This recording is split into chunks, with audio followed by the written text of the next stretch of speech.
Okay, good morning, everybody. I'm really delighted this morning to welcome Hussain AlMoosawi, who's joining us from Dubai. Good morning, Hussain. Good morning, Sandy. Hi. Lots of my students will realize why I've asked you to speak to me today, and it's because of your most beautiful, colourful, striking typology work. But could you give us a little bit of background about who you are and what you do? Sure, definitely. So my original training is in media. So I did a bit of everything in my diploma. I did journalism, basic photography training, video production, and graphic design. So that was in Dubai.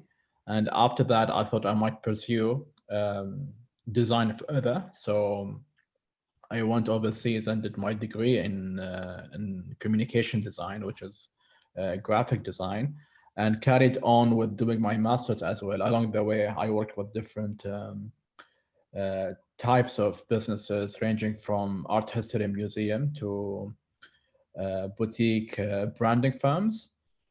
And so that's my professional background. Along that, I developed my photography practice, which went hand in hand with my design understanding, I would say. And that kind of formulated in 2010, about 11 years ago, when I moved from Brisbane, Australia to Melbourne, where I took along my design practice and understanding and utilized it to document the space around me. And so I'm pretty much a hybrid of kind of designer photographer. And nowadays, given my background and a bit of kind of background in media, when I came back to the UAE in 2013, I joined the national newspaper as an infographic artist. And that's where kind of the media component in my practice kind of emerged again. And I started to develop my career as a visual storyteller. So it's pretty much like a triangle between design, photography, and media or storytelling. So nowadays, I kind of self-identify as a visual storyteller and a typologist. Not even, I'm kind of cautious with calling myself a photographer because I am sometimes a photographer, but at a pure level, I am a typologist, and that's what I'm interested in, and that's what really speaks to my heart. It's more about the subject matter, it's more about the methodology than the actual medium of photography, which I was obsessed with at a certain stage, but then I've escaped that, and now it's all about the subject matter. So that's in a nutshell. That's me. Okay, so I'm wondering about the meticulousness of a person who goes around the world and collects the same things over and over, and also how that has a relationship really to time. I want to talk to you about time again later on, but um, when we look at a collection of images that makes up the whole, such as the one we see on the screen now, are we looking at a collection of images that were actually gathered in a very short span of time where, for example, over the course of a week or a day, you went out, you photographed the same thing that you looked for? Or is this something that is a gathering over a much wider span where you happened upon these things and you kind of retain that sense of visual memory to say, oh, yeah, the hydrant sign, I will take that image? Or do you see what I mean? Were you looking for these things or were you finding these things? That's a good question and gets me to the core of the methodology. Usually, I mean, this usually I would refer to my first project where I was taking pictures of um, manhole covers. Mhm. So if I would sort of sum it up, I mean, the element of time, this is the only picture or the only grid, which is part of a larger grid that was photographed within a week or less than a week when I was in London. But usually, it's not only the element of time, it's the element of planning. So there's no uh, any kind of form of randomness to it. Usually, I would grab a map, let's say, of inner city districts of any city, and initially before that, I'll have that subject in my head. Let's say, like with these hydrant signs, I think I was in London in 2015. I don't recall the exact year, but then these caught my attention. So I took a few pictures, and it was, I think, just a 5 days kind of stay in my European trip, then I had them in mind. So during that time, it was kind of, I was in this intermediate stage between kind of being in Melbourne and coming back home, where I couldn't photograph anything in the UAE because I could not identify anything. So this project was more like a way of me refreshing and trying to kind of get back into what I do. Mm. And so I identified these. I came back again to London 6 months later, and not just to take pictures of these, but to do other things. But primarily, I mean, at least in terms of time, I spent half of my time documenting these. So what I've done, I grabbed a map and I kind of divided. It was mainly, I think, the west end of London, and so I divided that into the different areas and just mapped them with the hand. That's what I used to do, and to a lesser degree these days. So I would grab a map. Let's say it could be Covent Garden. I would just block it in one A4 sheet and just trace the way I'll navigate through it. And so I've done that sort of because of my time limit early in the morning, as well as later in the day, just to make the most out of daylight, but avoiding the harsh sunlight in midday. So it's pretty much, if the way I would describe it, if you would, let's say, go from points A to B, whether it's like from home to work or from, let's say, work to the gym, you might sort of find few things that might interest you, but you will never develop a collection.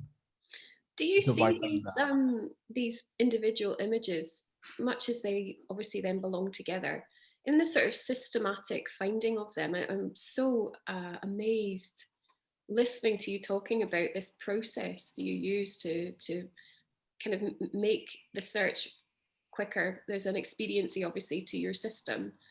But when you go back into these grids and you look at these hydrant signs, do you also remember what is connected to them around them in a wider scene? As in, do these become the small symbols of something much bigger? Definitely, As definitely. individual photographs as well? Yeah, that this takes me to kind of the reason behind undertaking a typology project. So sometimes it could be, I mean, there are a number of dimensions, and I would limit it to the scope of this grid because other grids kind of take me to some other dimensions as well. So within this grid, there are a few things that I was looking at. First of all, I mean, I was fascinated with, because I'm a designer again, and I'm fascinated with the way things are organized in the public space. So this is purely design. This is a way for people to kind of know how to find the hydrant. So the numbers actually have a practical purpose. So the designer in me, the person who likes to be organized and uniform, looks at these as a good form of design. So that to me, I was just intrigued to see how they're repeated, and so that's on one hand. On the other, big part of it is about the context. Sometimes, again, what you see on the sign itself, which is not the case here, the numbers actually are there for a practical purpose. But sometimes what you see there, it could be an acronym, it could be anything that is just like in Melbourne, what happened to me in Melbourne. I would find these kind of letterings that spoke of these firms that ceased to exist anymore, but then they were responsible, let's say, for part of the infrastructure. Then these would take you to the history of the place, because nowadays everything is digital, and by deleting a file, the trace kind of just vanishes. But all time ago, or even nowadays to a certain degree, if you print and or if you kind of engrave into metal or actual kind of concrete subjects that go into the environment, these never get changed quickly. Let's say the company that's responsible for, let's say, gas gets rebranded or whatever, the firm will not go and change all the manhole covers. And so that remains on the ground. So if you kind of focus, if you take many pictures, it makes you kind of focus on what's actually there and what does it actually, what stories does it tell you about the place or about the city. It could be something tiny. It could be nothing of a significance to the average person, but sometimes to me, they do tell a story. And and I won't speak again. I will try to limit myself to this grid because with other grids in Melbourne, they did actually tell me a lot about the city itself and the history of the city and about buildings in the city that got demolished, and those buildings were connected to these manhole covers. So So anyway, there's a here, huge element of historical legacy in each individual yes, image here. And again, big time. I want to make this really, this is like a vital thing. Any of my students who are listening, I want you to pay attention to this particularly, is that every individual image has its own language and currency. So each of these is a symbol in its own right. And then collectively, they represent a much wider history and a narrative that goes beyond a single image. I think this is absolutely fascinating. And I These have are to the say, areas, yeah. truthfully, I'm so enjoying listening to you talking about this, because perhaps this isn't immediately obvious in seeing the grid. I think a lot of my students, for example, are blindsided by the purely visual elements of this, the kind of the design driven part of color, form, Yeah. composition. But actually, there's this wonderful context. And again, this is so important and valuable for us. I, I, That's a very important, the context, because sometimes the context becomes as important as the subject itself. So if you look at this grid, to me, something says about the textures in London. So the edge becomes a rhythm, becomes a pattern that takes you around. Let's say if you want to take pictures of different, let's say, colors in London, you can't just go randomly, but then these kind of science ties all these buildings together. If you want to have, to me, this reminds me of my trip of the different buildings I looked at without actually taking pictures of the buildings in general. It's just like a close up about these textures, and depending on the project, sometimes with other projects, the context is different and it will tell you a different story. yeah, So here again, that's the other dimension. Sometimes even the context becomes more important than the subject itself. And as an example, let's say here, this grid is very colorful. In another project where I took pictures of these hoarding fences in the UAE, the backdrop was always dull. Yes, exactly. The backdrop was always dull. I mean, to me personally, and that kind of did tell a story about the way we built here in specific neighborhoods and I mean, the villas. I don't speak about the kind of, um, the towers or such. So here, after I couldn't sort of, I mean, it was quite obvious that our villas aren't as colorful. But then once you expose yourself to lots of colors, such as in this grid, which represents something very temporary, something where kind of you just use to fence the property until the villa is constructed. So once you expose yourself to lots of colors, you come to the conclusion that the backdrop is not colorful. Our neighborhoods are not colorful. And you start to question everything. But then this dialogue would have not been initiated without myself exposing myself to these fences and these colors. So in a way, I always like to use typology as a method to initiate and take me to some other um, kind of chain of ideas or thoughts that then will even take me to document something else. So it's always about, I mean, many people have this issue of how to start. And to me, once I find a little sort of spark of interest in a subject, I just dwell on it without expecting much until kind of it's almost like a research. To me, how I always describe these projects. It's pretty much like a research where I would have a question, like a thesis, just an assumption could be, and and then it's a matter of me trying to prove this hypothesis. But the amazing thing with research, once you start digging and trying to find the things, you find all of these references that take you to different worlds, and then but by the end you have to wrap it up and present your own insights. But then by the time you're done, you have all of these readings that you went through, that from there you can undertake the next project and so on. So it almost becomes like a chain of different projects, but you just have to start somewhere and dwell on something, and that definitely will take you somewhere. So I would say, having looked at these first two examples, that the obvious agenda is typology, but actually the hidden agenda is history and time. Big So time. Yeah. you've already talked about the fact that there are many signs and symbols or artifacts and objects that are kind of left behind. It's like a legacy of design in cities, for example. But the fact that these are fences, they're temporary, the passing of time will mean that any detective traveling around London saying, right, I shall go and take each of these as like a treasure map and I will go and find these exact locations. Actually, perhaps these obviously won't exist because when the building is done, they come down. That language of time, are you conscious of that when you are taking these photographs? See, having if you live in a place like the UAE, you cannot just be kind of super conscious about time, because the way our cities developed. I mean, I used to.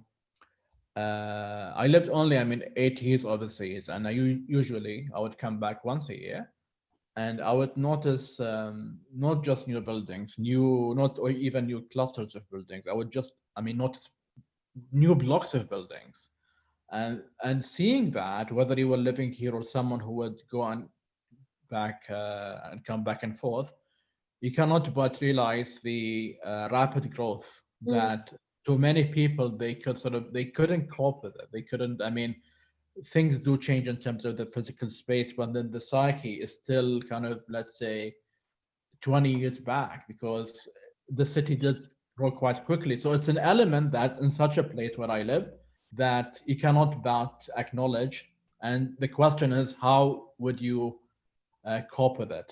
So Yeah. there's no question whether you're noticing it or not. It's just like, how do you decide to deal with it? Whether to just look forward, or some people who would sort of do it the other way. They would be more um, nostalgic to the past, Mm. and then which is, I don't think, is completely the right way of dealing with it. But then how we kind of take elements that you think are good, or since, let's say in this case it's about something that is temporary, something that people don't care about, something that they just see as, I mean, here, I mean, usually with, as I mentioned, the villas are not colorful, but then if it's something temporary, I mean, that's with us here. I wouldn't sort of make it as a bold statement, but as just one example, uh, people might engage with different kinds of, let's say, friendships with people from different nationalities, people of different colors.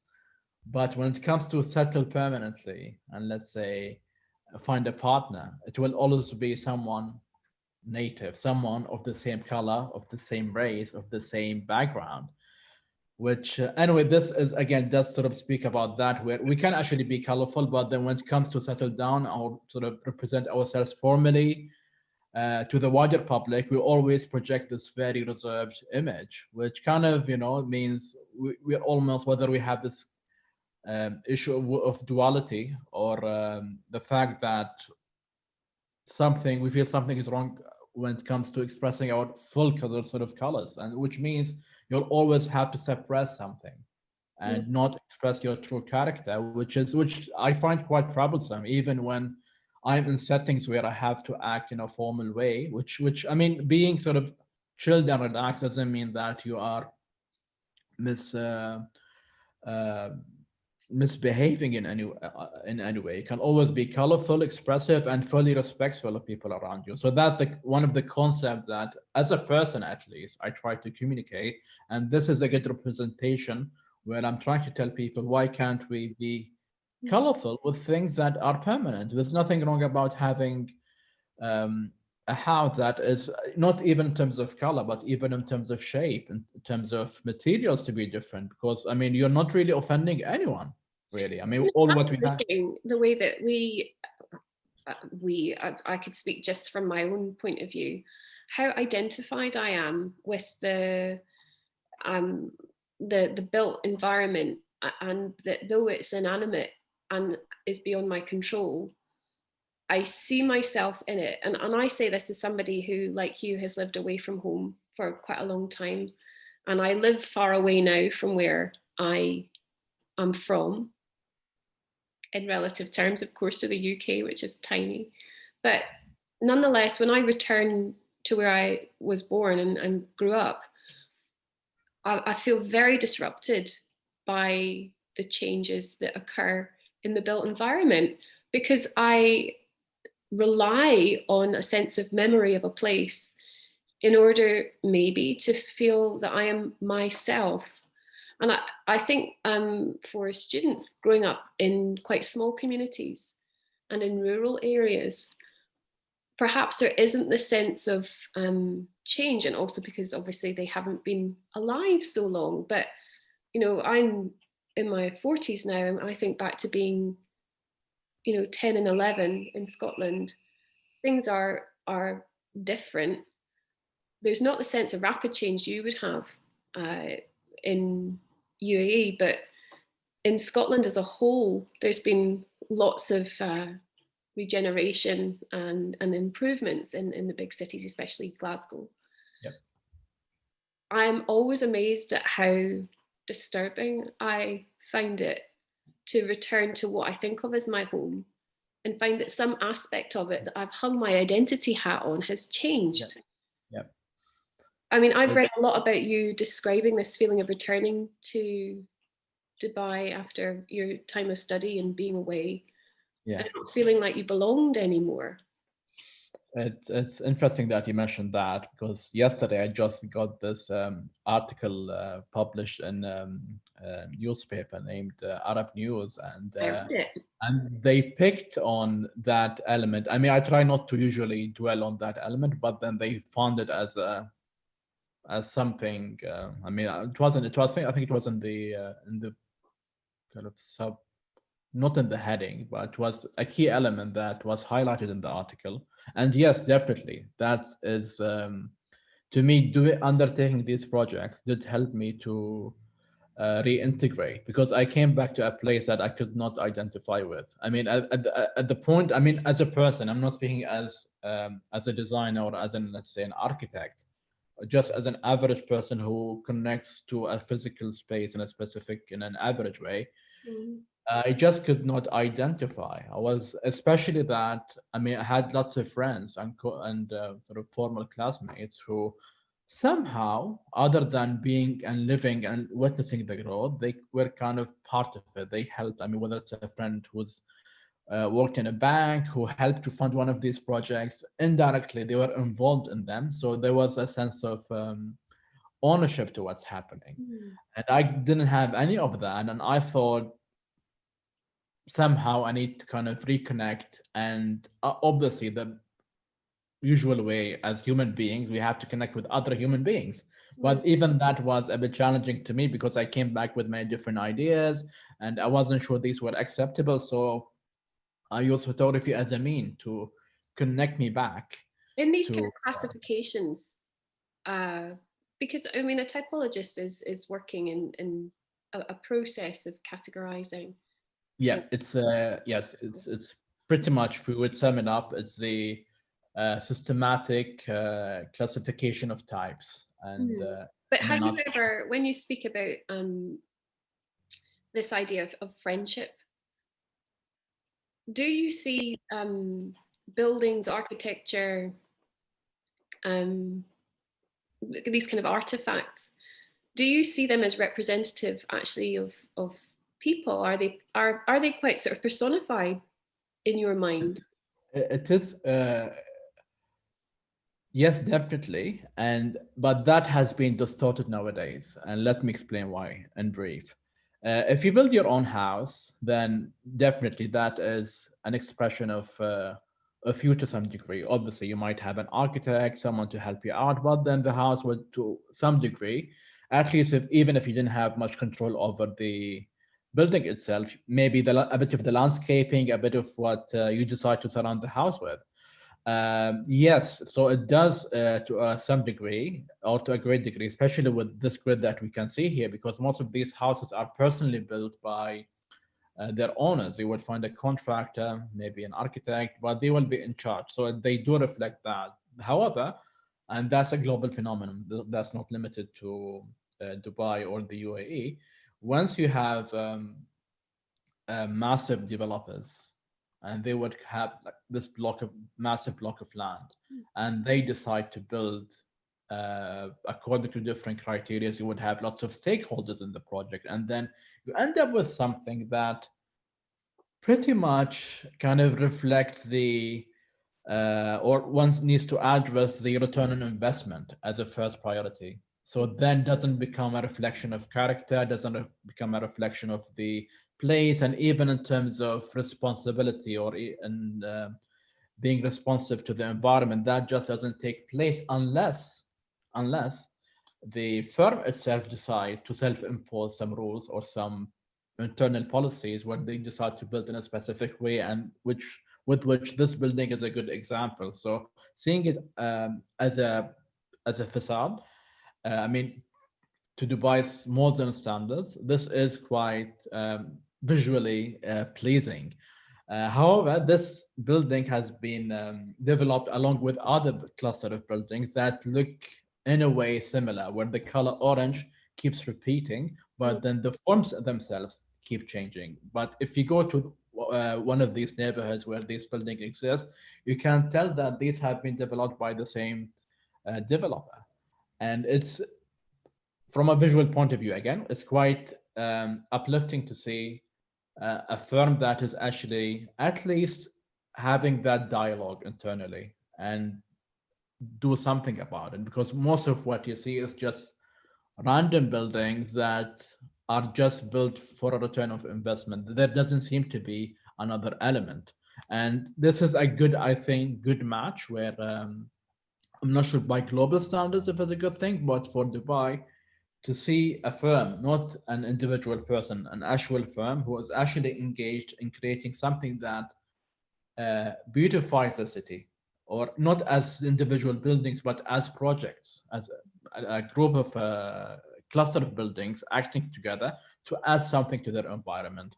And I think that is possibly a good middle ground, because nowadays that's how things are usually built. You would have developers who would respond to a brief, and that brief could contain many different things. But then usually, I mean, I'll be quite honest here, usually it's about quick, not return of investment, quick return of investment.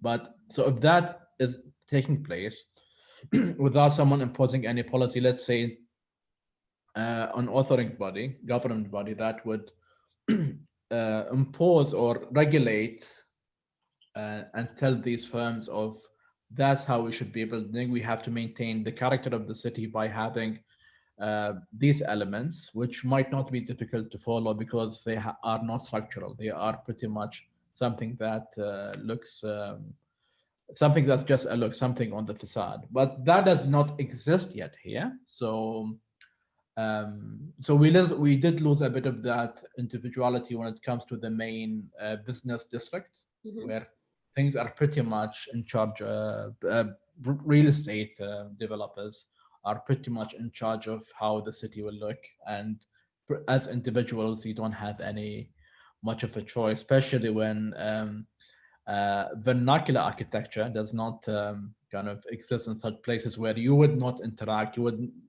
wouldn't, not that I'm saying it's a good or a bad thing here, but you won't be able to kind of have any graffiti, any form of alteration to these places. So if you go to places like old Dubai or any old place in the Gulf cities, you would find those elements where the inhabitants that alter the environment. But when you go to the new part of the city, where the kind of which is the main financial district, is pretty much sanitized, and they don't find that much of an involvement and could be a good involvement. Sometimes people do take charge and modify the environment to whatever suits them in case city planners did not do their job properly.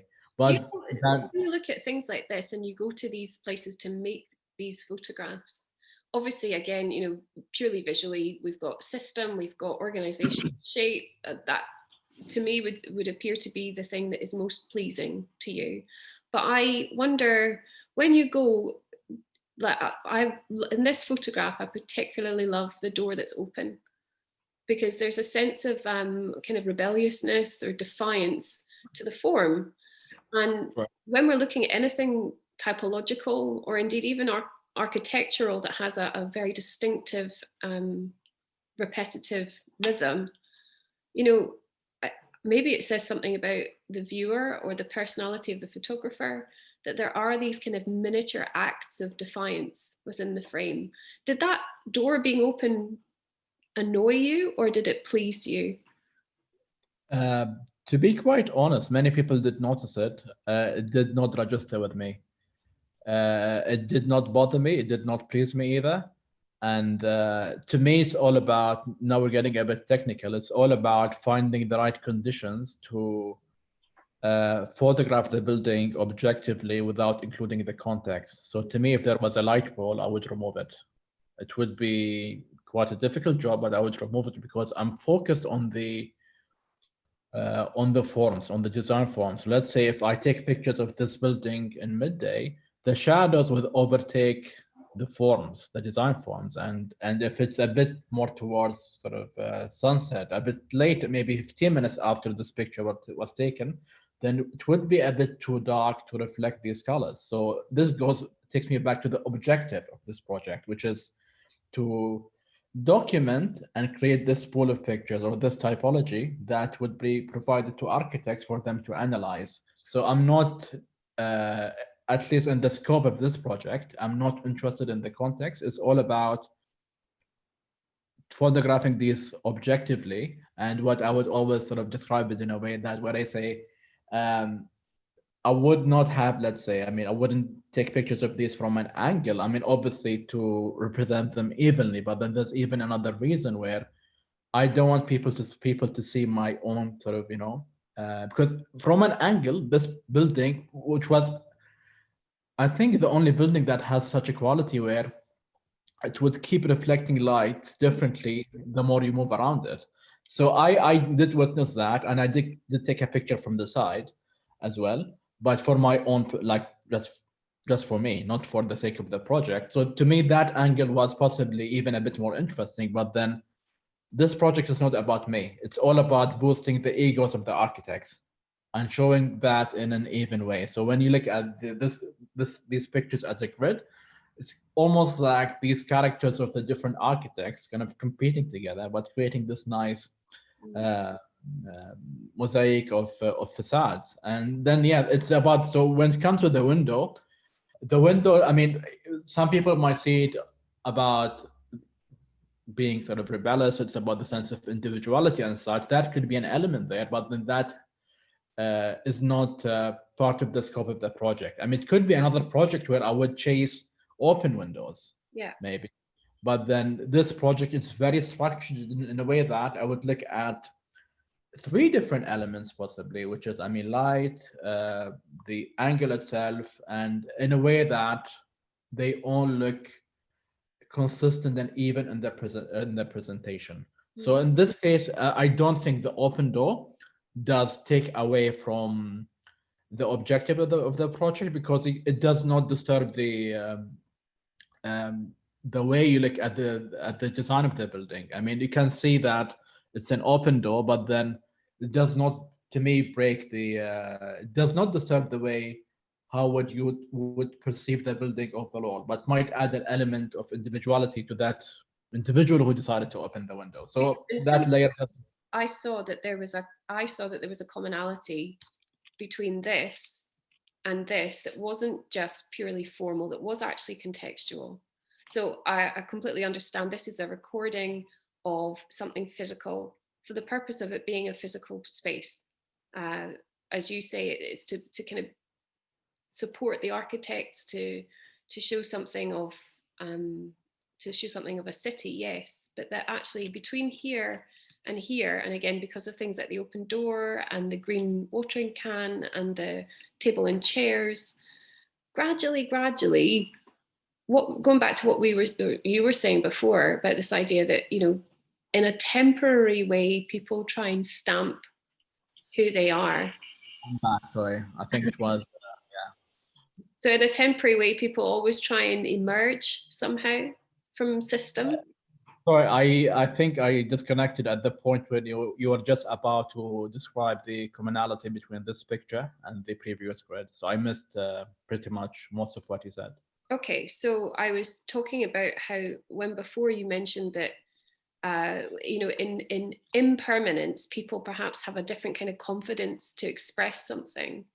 That when we get something that's highly systemized, a lot of people, even quietly, do rebel about that. And I know the point of the picture isn't about this, but I see so many commonalities between this image and the previous image, because here we have still yet more evidence that people emerge as individuals. It doesn't matter how organized we are by external forces or how systemized our societies make us. We always have these little bursts of this spark of something other that makes a lot of people, rebellious is maybe too strong a word, but I think emerge is the right word. We are emerging. There's a sense of, I said defiance before, and again, I'll take that back. I'll just say that an individual wants to exist within a space.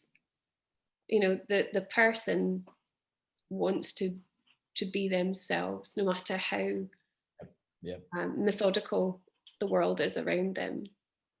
And I mean, with time, possibly this view could evolve to a level where possibly individuals would add a bit of greenery to the balcony, a bit of other things. I mean, I'm not sure how far would it go, because if you go to older parts of town, you can see more of that.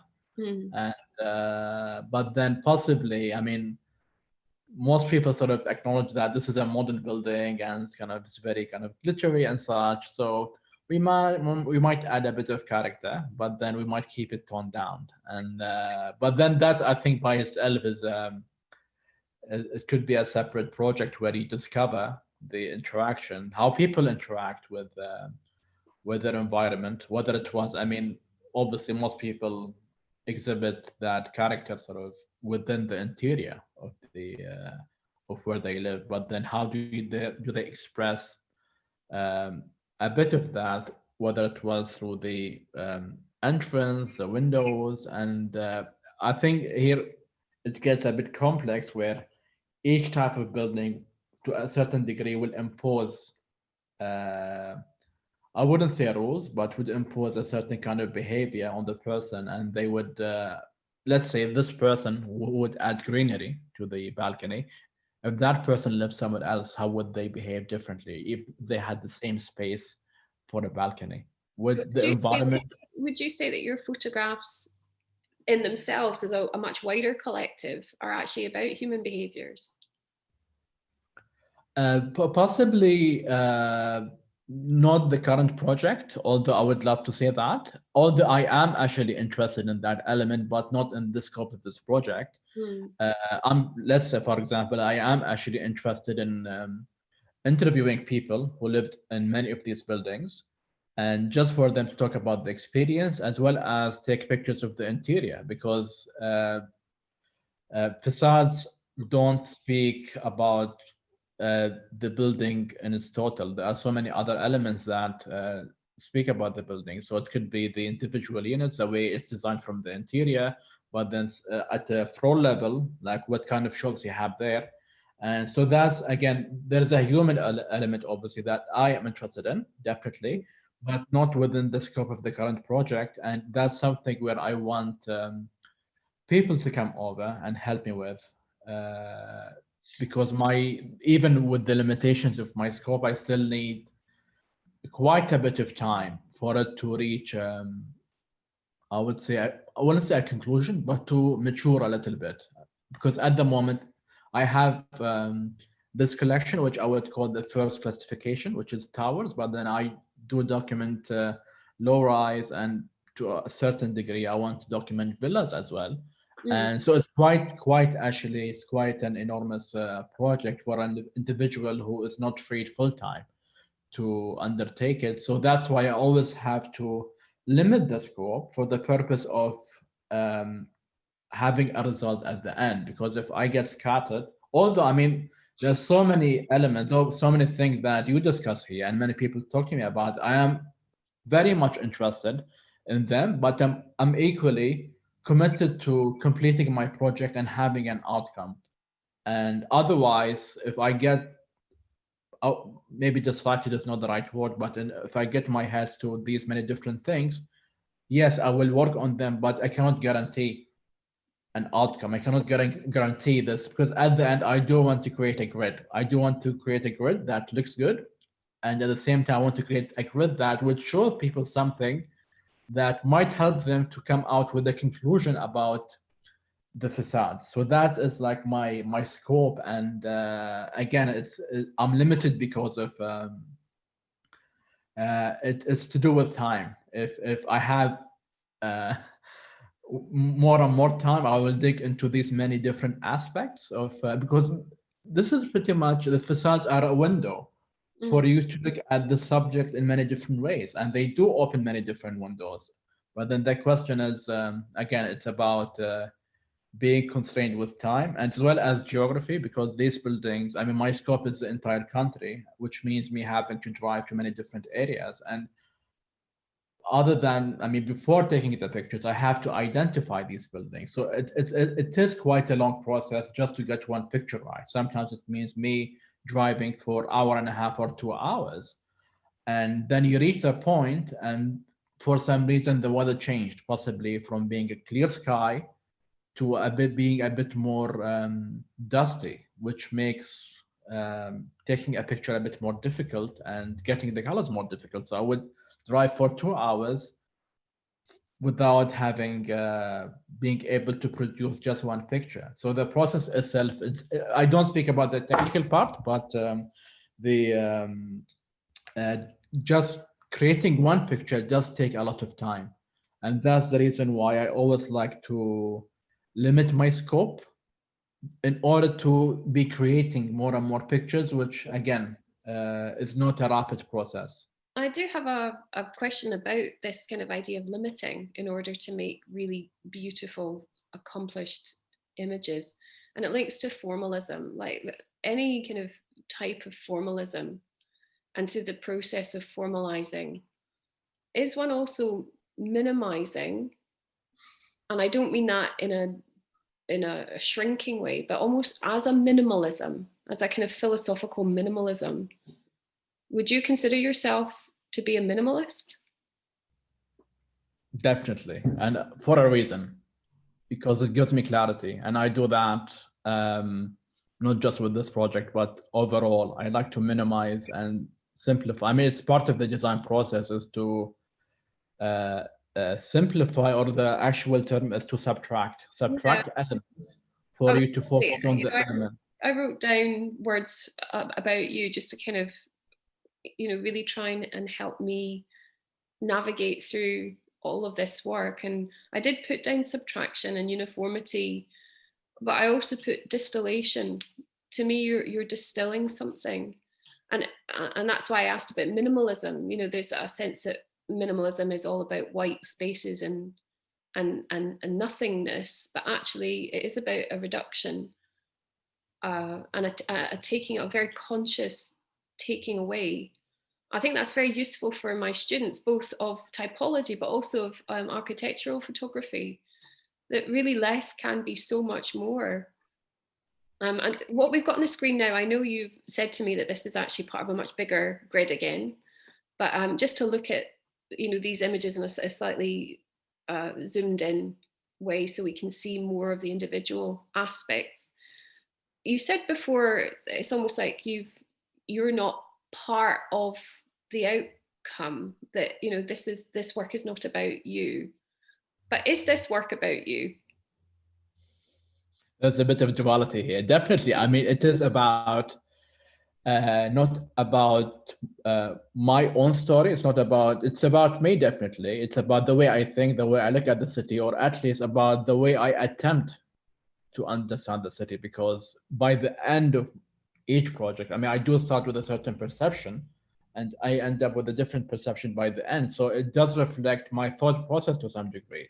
It does not reflect my personal story to, I think, maybe, I mean, to a way kind of tiny degree, I would say. But then it is about what's going on in my head, and I think it goes back to the what I always say. It's about my quest to make sense of space. So what you see sometimes it actually could be even a struggle to Mm, understand. So that's why again I use subtraction and focus on the elements that I care about.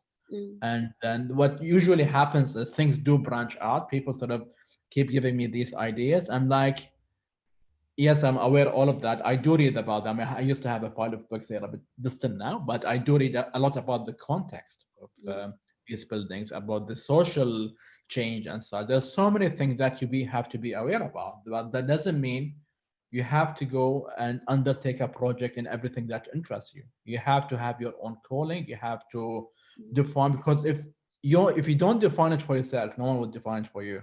So But you that's always have about to. discipline, isn't it? That's about having a really strong work ethic, yes, but about a sense of discipline, self-motivation, and being able really to again, I don't mean this in any way a negative way, but you have to rein yourself in a bit. You know, you can't let your ego necessarily run amok with this. You've got to maybe contain. You use the word clarity. I think when I look at your work and in discussion with some of my students about your work, there is an incredible sense of cleanness, of there being a clarity. That's not just because things are repeated, but even within the individual photographs. Yeah, I'm glad that you point that out. Sometimes my friends of mine, when they look at my grids, they sort of comment that my grids are kind of way neater than their own lives. And but then it doesn't mean that my life is all sort of collected. I mean, I do what happens. I mean, again, this brings back me. How much is in me in these projects? It's pretty much speaks to a certain level about my phobia. When things are not in order, I just panic. I just literally panic. So even let's say it could be a table, it could be my desktop Mm, where all the files are organized. So for me to be at ease, to function at a very basic level, I have to get things organized. mm, So there's a bit of that here, yeah. but obviously I'm not undertaking this project for the sake of just me kind of being at ease. No, there's a quest for me to understand, but then I am kind of utilizing a bit of tools. There are lots of tools that I'm obviously utilizing, but then there's a bit of, I would say, definitely a bit of my own personality that goes here, You and said that's something. I was reading you said somewhere before that you're a slow processor. And I loved that because we're obsessed, I think, now with being very quick. And I don't mean that you're not quick-witted, but more the fact that when you process things, you're doing so in a very, very thorough, deep way. And giving things real attention. And again, this is perhaps an unpopular thing in contemporary life, is that actually there's, again, Paying attention. a sense in your work that there's something very obviously considered, but through the formalization of the world and again the systemization of that world, that there's actually a complete attention to form. There's a complete attention to whatever it is you happen to be seeing. I do think that's very unusual, and it's an excellent practice for us as learning photographers to give our full attention to something. And that also then feeds into this idea that when you described a few minutes ago about spending a lot of time to make these photographs, again, I would like to really dispel the myth that photography is simply about something that's fast and disposable. It has its own weight, it has its own attention, it has its own depth. Yeah, And that yeah, actually, when we give our photographs more time, they can sure. become a million It does. times brilliant. Yes, yes. I mean, I would highlight here sometimes you might have, let's say, a positive behavior. I mean, attention is a good thing, I believe. Mm, And nowadays, I've reached a stage where I'm not even ashamed that I'm not just being a slow processor. Sometimes I have to be a fast processor, like at work for mm, professional reasons. But then I have no shame. I mean, sometimes what would happen is I would have friends who would be, I mean, this is like just at a personal level, they would try to kind of mash things together or do, let's say, three things at the same time. I mean, I'm a monotasker. I'm a very proud monotasker. And males generally are bad multitaskers. So I had to acknowledge that and just be a pure monotasker. But then I think it is important to give things the right attention. And what this project proves to me, that some qualities that I practice in my own life do actually show themselves in the project, whether I like it or not. It's unintentional, but that's naturally part of you just goes and makes itself to what you create. And what one of the best kind of compliments that I get, or at least after me processing what people say, is many people tell me that I've lived, let's say, in this city or this place for, let's say, 5, 8, 10 years, and I've never paid attention to these buildings. And to that, I mean, it's just about really, you don't need to have sort of a trained eye. Sometimes it's just about paying attention, and sometimes you can even train yourself on paying attention by looking down. I had this experimental project many years back where I would look back and then look up. So in many cities which are a bit vertical, people forget to look up because it does actually um, show you a perspective that you haven't seen. So it's good to be, again, this has to do with our rapid life, and it's quite important, no matter which context we live in, to kind of take a step back and pay attention. That would be very rewarding, I've got, always. I think what a lovely quote I've got from you is that you say your work, you want your work to be a meaningful output, not the type that simply mirrors the input, but that which creates its own value. So again, this idea of creating value in things that are perhaps a bit forgotten or unobserved usually or unnoticed. Absolutely. All I of mean, these strands are kind of tying together, aren't they? You know, in terms of us looking at your work and now listening to you talking about your work.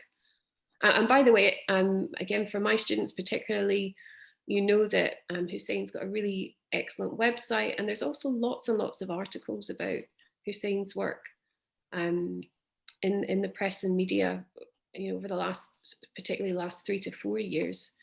And the most recent article, as you said already yesterday, published. I would really like everybody to just go and spend some time looking at the overarching body of work that Hussain has created. Yes, a master typologist, but also somebody who is giving value back into things that otherwise might be seen as valueless. That's a very, is that a very moral thing to do? Is uh, it morality?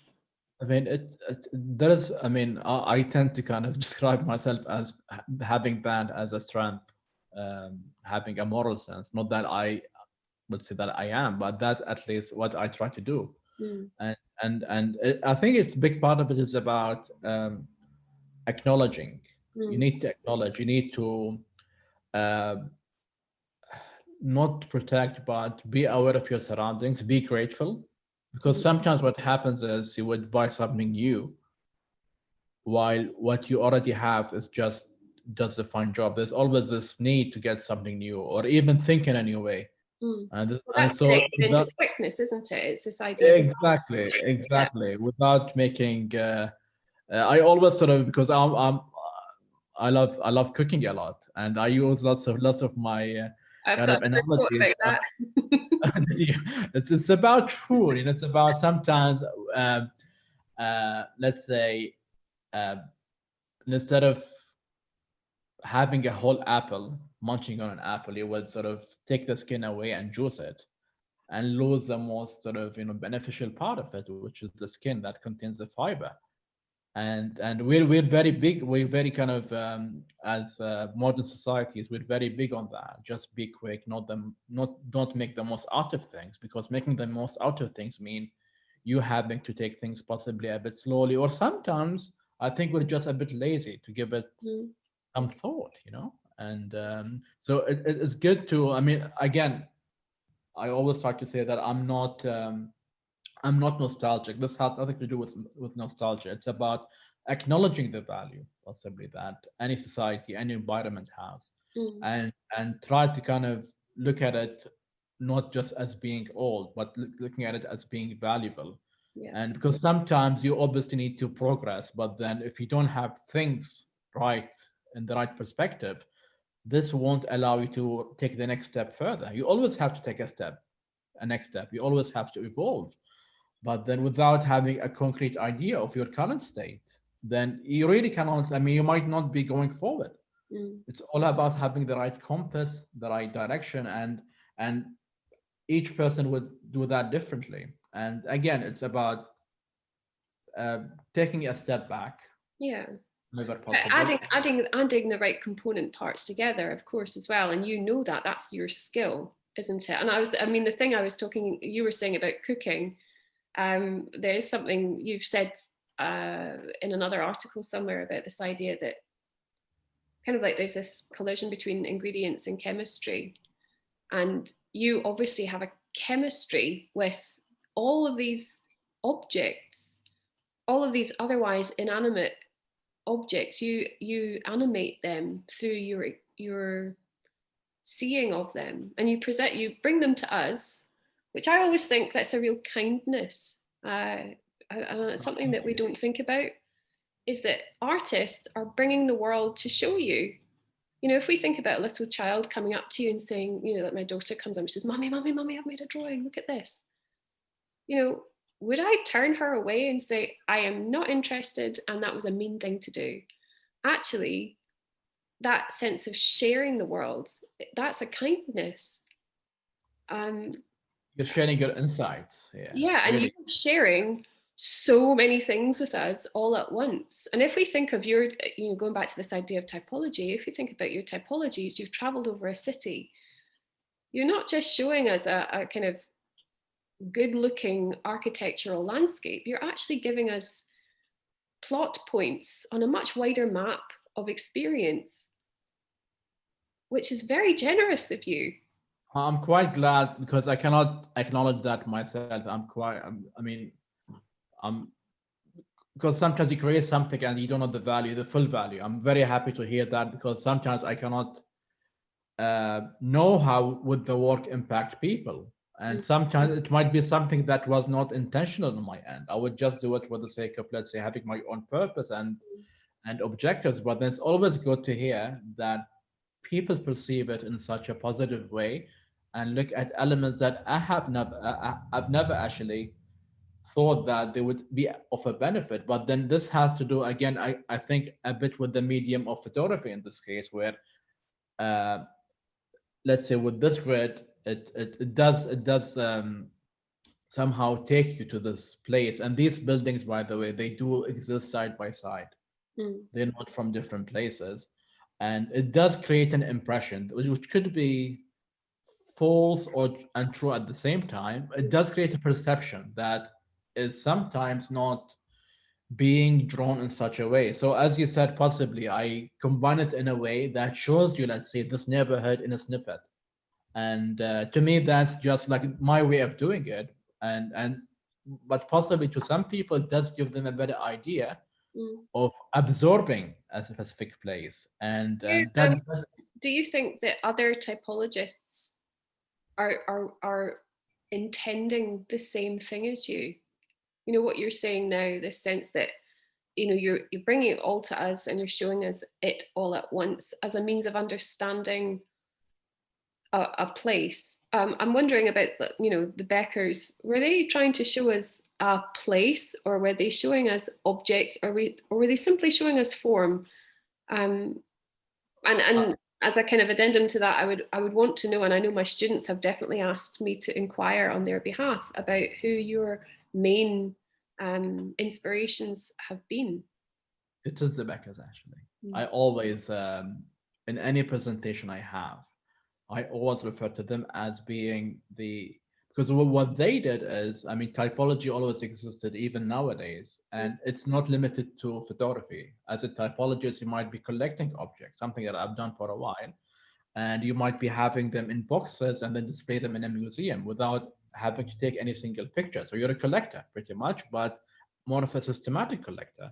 What the Beckers did is they transformed this field into um, an photographic application, and that demanded a specific process that would create a proper outcome. So what they would do, of course, I don't follow the same kind of methods because the subject is different in my case. But one element that they focused on is, or they tried to generate a consistency through, is the sky, because in Germany it's more, you would have more an overcast than a blue sky. So they always made sure to document their objects when there is an overcast. They would never take pictures with a clear sky, just to generate that sense of consistency. And that's something quite remarkable because it does affect the focal length, it affects the angle, it does affect many different things. So you're pretty much controlling all of these aspects for the user to look at the subject in an easy way. Well, I was going to say, I think being a typologist who also works with color is both a benefit and a risk. I mean, the Beckers are working in black and white, and therefore they are flattening out the possibility that we might pick out differences because of color.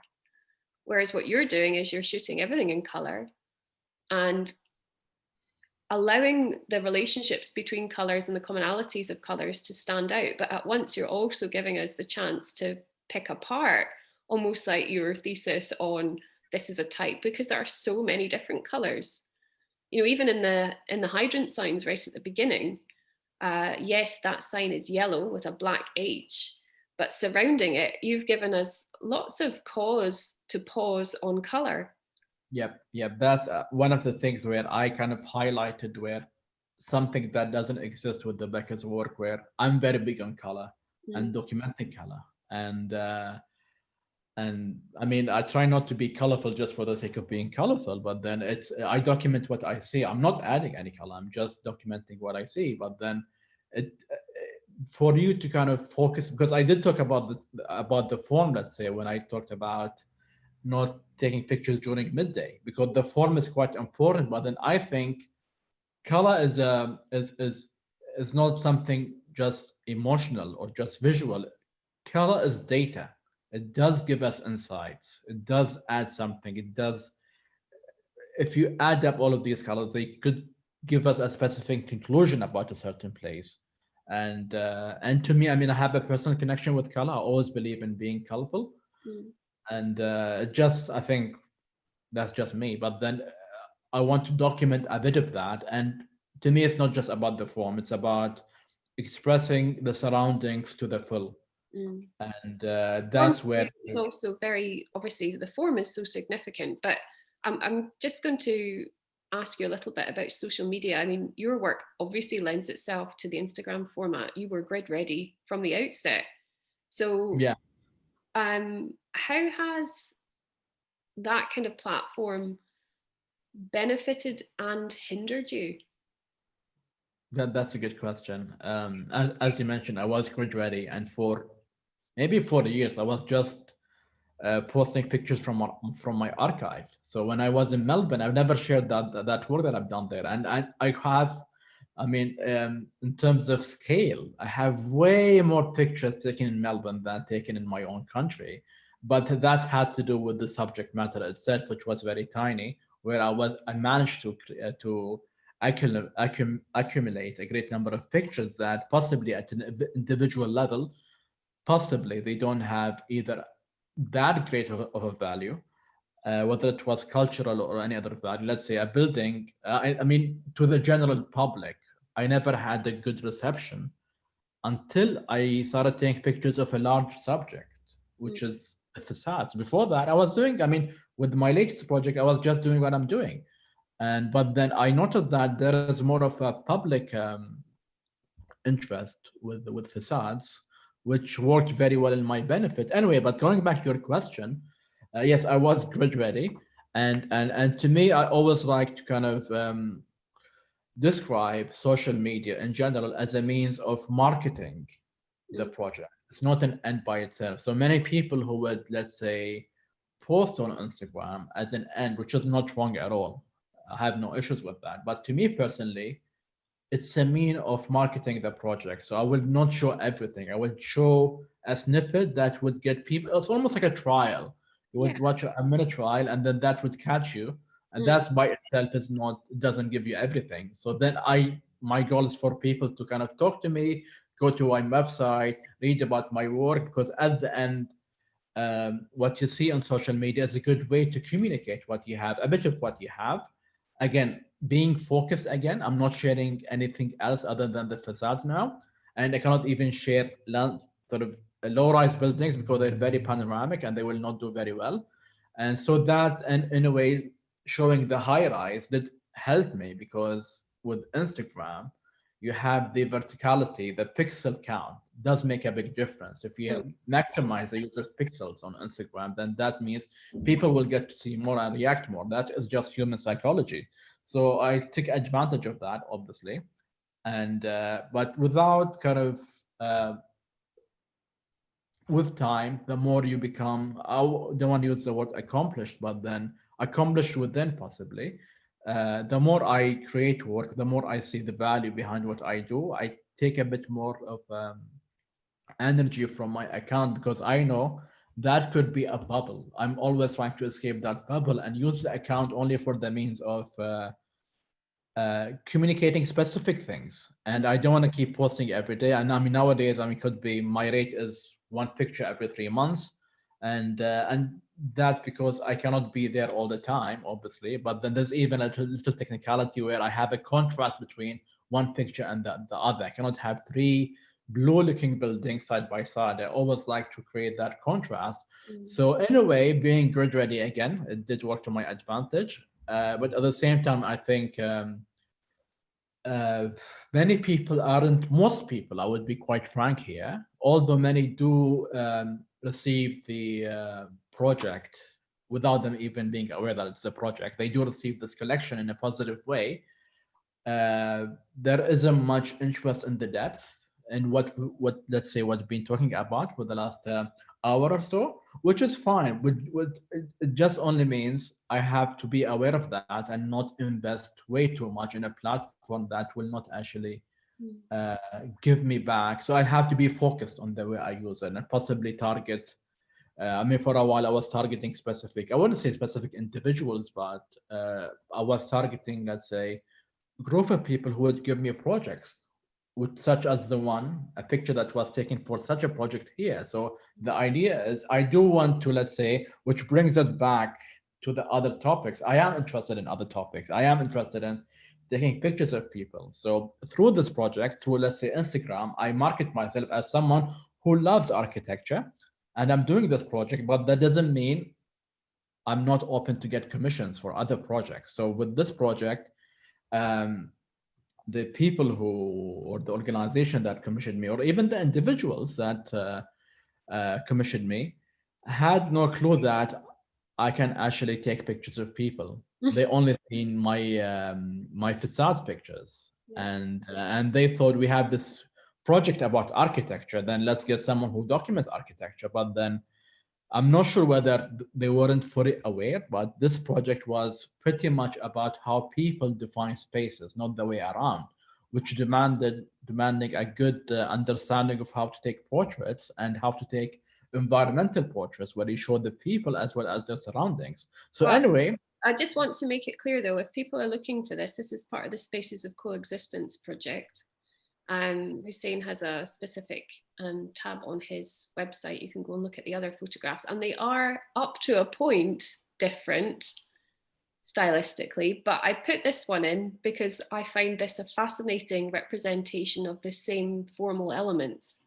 You know, if we close down the frame and we looked over all those different people, we do have a very similar sense of rhythm and uniformity.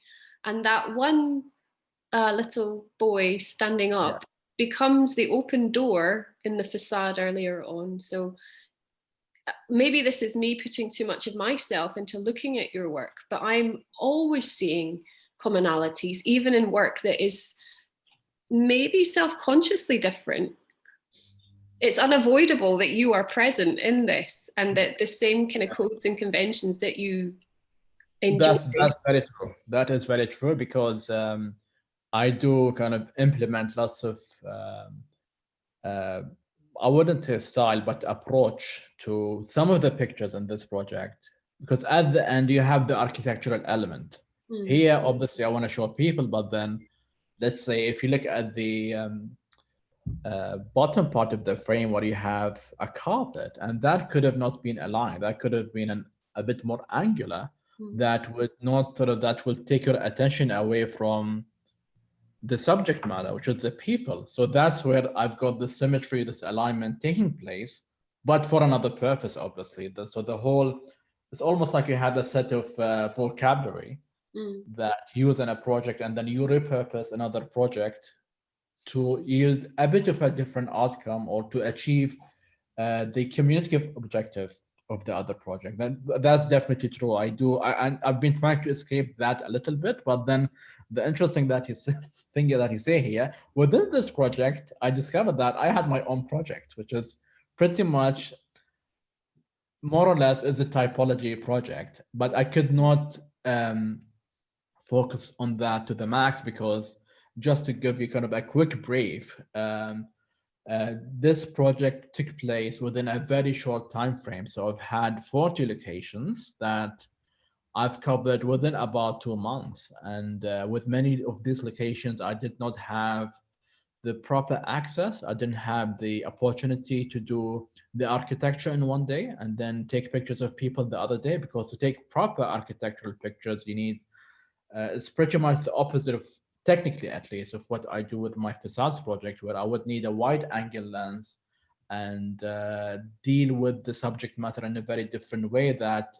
I would amplify the surroundings. And that was not possible because of the short time frame. So I would walk into a mosque or a church or whatever space it is. Sometimes I would just have an hour, during which I will have to take pictures of the building from the inside and inside, take some pictures of architectural details, take pictures of the people, and then get a bit even, because I mean, I do believe, I'm not a photojournalist, but with photojournalism, when you deal with people, you cannot just rock up and take pictures usually. You just have to go and speak to them. And I mean, this wasn't the case in this project, because I mean, I had a very short time frame. I could not go and establish this relationship with the people from these communities, because ideally you should establish that relationship, and then once they're comfortable with you, you go and take the pictures. So that was not possible here, and all what I try to do is be as respectful as possible to the people. And anyway, my point is, I didn't have the proper time to develop a typology. Uh, but there are elements that that you might see in the website, where I would have these different religious calendars and different languages that will be hung in these different places. And so again, that's kind of a mini kind of, many typologies that kind of, speak about how different people visually express their calendars. And so there's a bit of me that I was doing it without being fully aware. That naturally I'm just drawn into these things, but without me taking myself away from the objective of the project, because it was quite clear that I had to document the people, and most importantly, how people influence spaces, not the way around. And I was honored to work with a group of architects who did the proper research, did the proper site visits, and handled the subject in the most sensible way, and made sure that the project is not just a coffee table book. It's a research book that is aided with many visuals, and which big part of which was pictures. But then I had to even draw. So anyway, there were lots of components, and in a very short time period. So if we had a bit more time, I would have possibly focused on many different elements in these spaces. And but then I'm quite happy, I think, with the outcome, given the scope of time, and given many limitations, such as not having proper access to many of these sites. I'm just going to ask the one final question for us. does kind of tenuously link to the contextual element of this particular photograph. But I do wonder, looking across as much of your work as I can, is there actually something quite religious in, again, this idea of attention? Is there something kind of spiritual or other to this, almost like a communion you have with the rhythm of shape and space and color and so on? Interesting. I never thought of it this way, but I think the connection could be where, with, I mean, any faith, it's all about paying attention to the within, Mm. and that then yields a specific clarity. So you would speak to with many spiritual people, and they would be very kind of what's possibly at peace for a Mm. reason that they either decided to cut off from main society. I mean, people who live in monasteries and such, for example, or maybe they could be an example, but then even those people who live physically within larger communities, they are at peace because they decided to cut themselves off certain aspects of life and focus on a singular possibly thought or belief or whatever it is. And that's where I think subtraction takes place. You become at ease because you have this life calling. I mean, I never saw it in a religious way, but then I can see the similarities here. When I say, I mean, I always talk about my project being my life calling, as if it is um, it's my belief. And maybe this has to do with the a combination of my, could be my upbringing, because it's why, I mean, generally, I mean, people in the Middle East are brought up on certain religious value, whether it's a religious family or not, and those values happen to be universal values. And personally, possibly, I don't know where I picked this from, but to me, it's really about discipline. I'm very much, and I sometimes do annoy people about me when they are not disciplined enough, because many people, I do quite get offended as well when people sort of compliment my work and say, Hussein, you're very talented. Because I always sort of love by saying, I don't have any single talent. It's all about the discipline that I have. And if you say that, you pretty much undermine my own diligence and commitment to my project. It's all about me trying also. So sometimes I do get a bit upset when people don't even try. And with me knowing that they have a great deal of I wouldn't say talent, but let's say it's a skill. I can see a skill, but then they're not making the most out of it. And pretty much it does again tie me back to the same idea where with faith there is a lot of commitment Yeah. to achieve something, to reach a certain degree, and that can only happen by practice. You don't become sort of spiritually elevated by just doing a bit of yoga for a few hours. You actually have to practice pretty much like a muscle. And I think that's where again the commonality between faith and, let's say, ideas. And I believe what I do is pretty much, big part of it is, nowadays at least, it's pretty much my faith. When some would try to kind of break down my project and undermine it, let's say, and distract me and do something else, I do get quite offended. It's like, this is pretty much why I exist. And Well, Hussein, I yeah. hope I have in no way offended you throughout the course of our No, not conversation. at all, not at all. You've been very very I'm actually quite, I do sort of, lately I've had a number of interviews. It happened just, I mean, out of I don't know, I think it's a coincidence. For the last week, I think I had a number of Lots three of to four them. interviews, and this is not usually. I would have one every couple of months. And anyway, and I did believe that many of them are good, where I managed to talk about many aspects of the project. But I do believe that the interview with you today did take me to a different depth that I never spoke of before, which makes me really happy. I always sort of aim for that. And sometimes it happens with a newspaper article. We would go and speak about a certain depth, but then once you read the written article, sometimes it does not communicate many of the things, which upset me. Mm. And so some articles, I mean, you cannot talk about everything, obviously, because you have a word limit, but then many of them do happen to encapsulate lots of these values. And anyway, but the time spent with you here today did actually help me to dive into a different dimension that I haven't been able to do with my other interviews that focus pretty much on possibly myself or the projects or the context without, let's say, uh, being like, I mean, such as the last question where um, you asked me about something that I never sort of clearly established within my head, like the relationship between, let's say, religion and or faith and what I do. And I'm very happy that Thank you've you. asked a question that enlightened me before anyone else.